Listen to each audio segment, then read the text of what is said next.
Hello అందరికీ నమస్కారం. Welcome back to Madhurimalu. ఇంకా ఎవరైనా మన ఛానల్ని సబ్స్క్రైబ్ చేసుకొని ఉండకపోతే ప్లీజ్ ఇప్పుడే సబ్స్క్రైబ్ చేసుకోండి. అలాగే పక్కనే ఉన్న బెల్ ఐకాన్ ఆల్లో పెట్టడం మాత్రం మర్చిపోకండి. అప్పుడే మన వీడియోస్ మీ దాకా వస్తాయి. అండ్ వీడియో నచ్చితే ఒక చిన్న లైక్ ఇవ్వండి. అండ్ వీడియోని హైప్ చేయడం మాత్రం మర్చిపోకండి.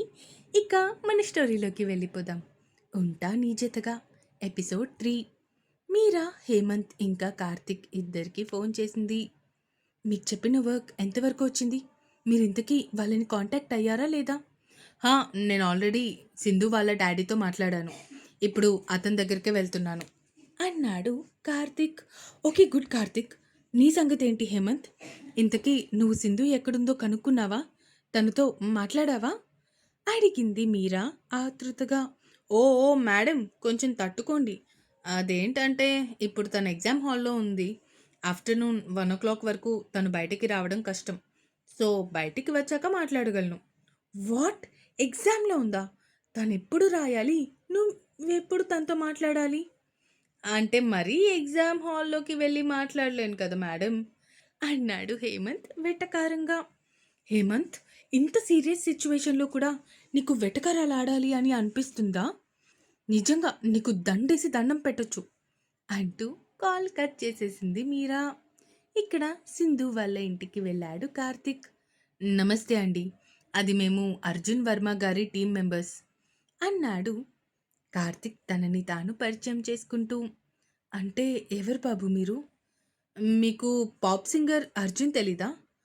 క్షమించండి బాబు, మాకు అతనెవరో తెలీదు అన్నారు సింధు పేరెంట్స్ అమాయకంగా. ఒడియమ్మ, వీళ్ళేంటి ఇలా ఉన్నారు అనుకుంటూ. పోనీ ఇంతకీ ఈరోజు ఉదయం నుంచి మీ అమ్మాయి న్యూస్ ఛానల్స్లో సోషల్ మీడియాలో హాట్ టాపిక్గా ఉంది. ఆ విషయమైనా మీకు తెలుసా? "హా, కానీ నా కూతురు మీద అందరూ లేనిపోని అభాండాలు వేస్తున్నారు. అది అలాంటిది కాదు బాబు. నా కూతురు గురించి నాకు బాగా తెలుసు.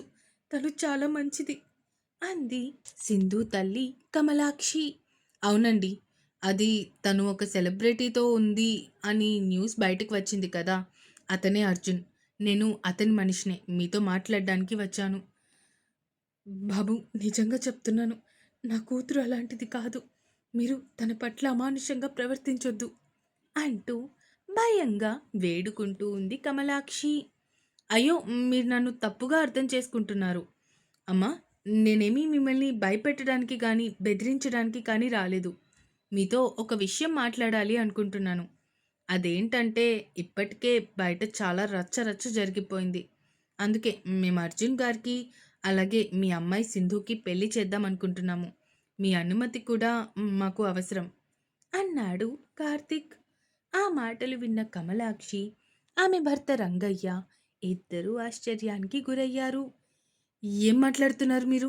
అడిగాడు రంగయ్య అనుమానంగా. మీకు కూడా తెలుసు కదా, ఒక ఆడపిల్ల మీద నింద పడితే అది తన జీవితానికి ఎంత పెద్ద మచ్చ అవుతుందో అని. ఇప్పుడు ఇక తను ఈ నిందని జీవితాంతం మోయాల్సొస్తుంది. తన జీవితకాలం ఇది తనని వెంటాడుతూనే ఉంటుంది అని. తనకి మీరు పెళ్లి చేయాలి అనుకున్న సంబంధాలు కూడా రావు. అందుకే మేము అర్జున్ గారికి మీ అమ్మాయికి పెళ్లి చేయాలి అనుకుంటున్నాము. మీరు మీ అంగీకారం తెలిపితే బావుంటుంది అన్నాడు కార్తిక్. ఆలోచనలో పడిపోయారు కమలాక్షి ఇంకా రంగయ్య ఇద్దరూ. మీ జీవితాలు కూడా మారిపోతాయి. ఇలా పూరి గుడిసెలో ఉండాల్సిన కర్మ మీకుండదు. మీకు అర్జున్ గారు ఒక పెద్ద డబుల్ బెడ్రూమ్ ఇల్లు కొనిస్తారు.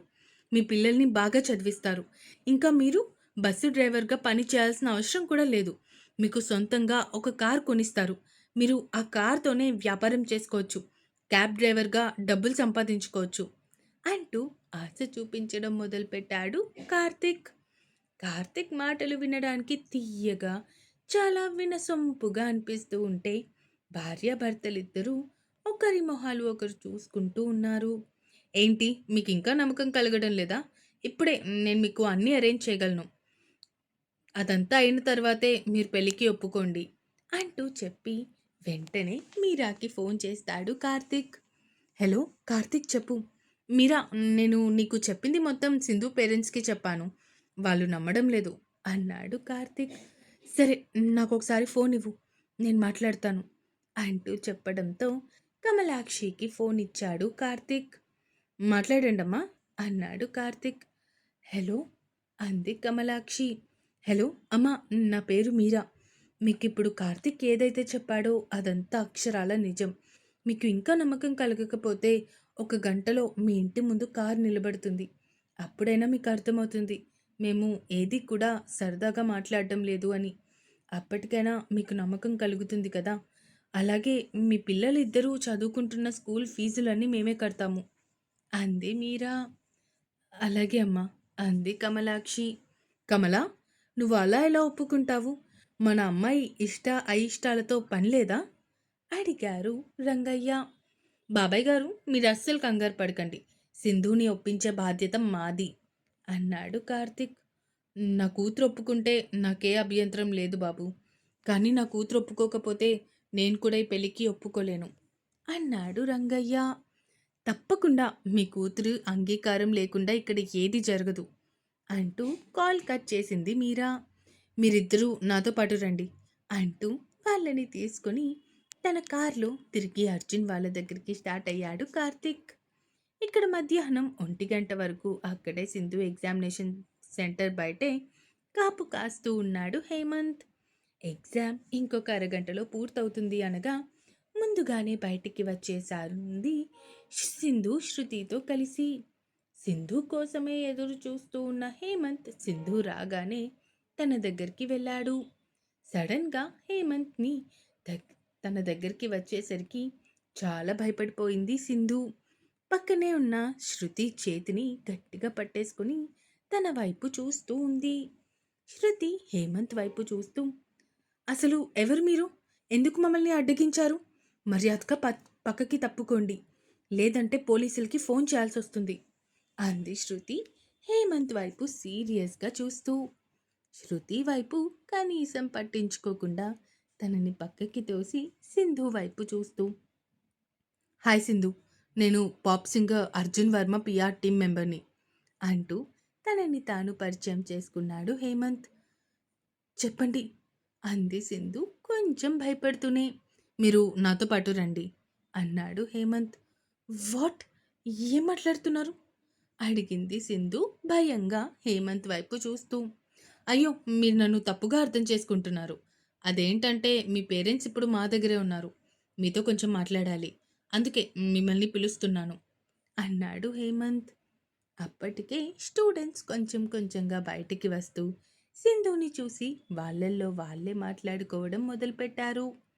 ఇక అదంతా చూసిన సింధుకి చిరాకుగా అనిపించి హేమంత్తో కలిసి వెళ్ళడానికి ఒప్పుకుంది. ఒసే, నేను కూడా రానా అడిగింది శృతి. నువ్వేంటి ఈ అమ్మాయికి తోకవా అడిగాడు హేమంత్ వెటకారంగా.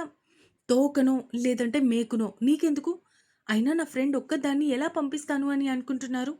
మీరు అక్కడికి తీసుకెళ్ళిన తర్వాత నా ఫ్రెండ్ని మీరేమైనా చేస్తే, చంపేస్తే ఎవరిది రెస్పాన్సిబిలిటీ అడిగింది శృతి. ఏంటి, చంపేస్తామా అడిగాడు హేమంత్ ఆశ్చర్యంగా.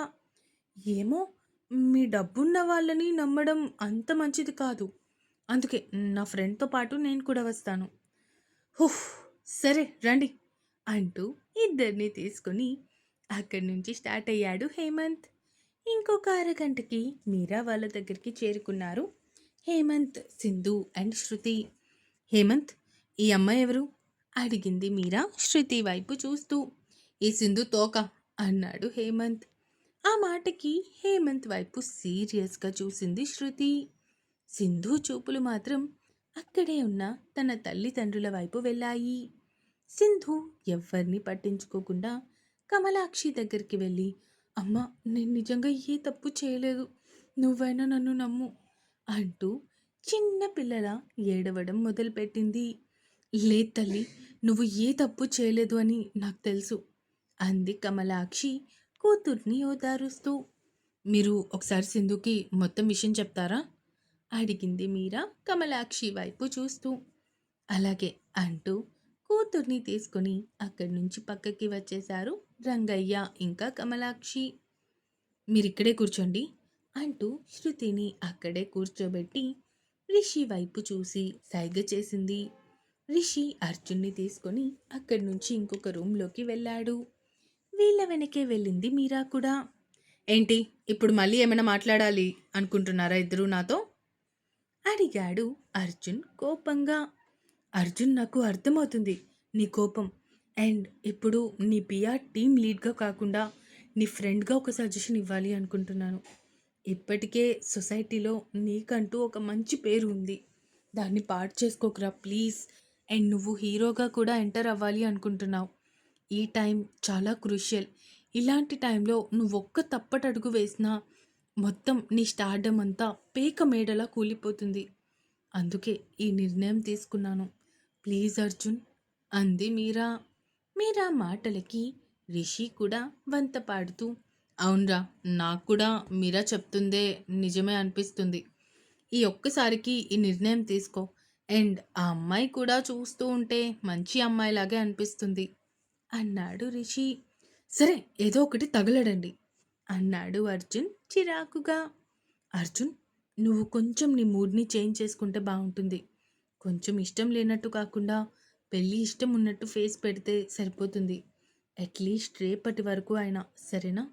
ఓకే అంటూ చెప్పేసి అక్కడి నుంచి రిషి చేయి పట్టుకొని బయటికి వచ్చేసింది మీరా అర్జున్కి ఆలోచించుకోవడానికి ప్రైవసీ ఇస్తూ.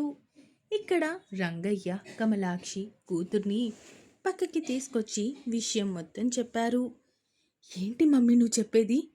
నేను పెళ్లి చేసుకోవాలా అంటూ షాక్ అయ్యి ఉండిపోయింది సింధు. ఇంకా ఉంది. ఈ ఎపిసోడ్ ఎలా అనిపించిందో కామెంట్స్ రూపంలో తెలియజేస్తారు అని కోరుకుంటున్నాను. అలాగే సబ్స్క్రైబ్ చేసుకోవడం మాత్రం మర్చిపోకండి. ఇక ఉంటాను. Bye bye.